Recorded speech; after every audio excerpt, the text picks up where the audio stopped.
রাজধানী ঢাকায় প্রকাশ্যে গুলি করে হত্যা করা হয়েছে ঢাকা মহানগর উত্তর স্বেচ্ছাসেবক দলের সাবেক সাধারণ সম্পাদক আজিজুল হক মোবাসিরকে। রাত 8:30টার দিকে পান্থপথের বসুন্ধরা সিটির পেছনে তেস্তুরি বাজার এলাকায় অজ্ঞাত বন্দুকধারীরা তাকে লক্ষ্য করে গুলি ছুড়ে পালিয়ে যায়। গুরুতর আহত অবস্থায় উদ্ধার করে নিকটস্থ বিআরবি হাসপাতালে নেওয়া হলে চিকিৎসক তাকে মৃত ঘোষণা করেন। তার পেটে 3 রাউন্ড গুলি করা হয়েছে বলে প্রাথমিকভাবে জানা গেছে।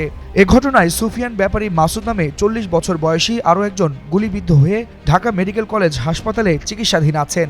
আহত সুফিয়ান ব্যাপারী স্বেচ্ছাসেবক দলের নেতা বলে জানা গেছে। হামলার পরপরই হাসপাতালে জড়ো হন বিএনপি ও স্বেচ্ছাসেবক দলের নেতাকর্মীরা। তাদের অবস্থানে সোনারগাঁও ক্রসিং এলাকায় যান চলাচলে সাময়িক স্থবিরতা সৃষ্টি হয়। আইন শৃঙ্খলা রক্ষাকারী বাহিনী বলছে, হত্যাকাণ্ডের পেছনের কারণ উদ্ঘাটন এবং জড়িতদের গ্রেফতারে অভিযান চলছে।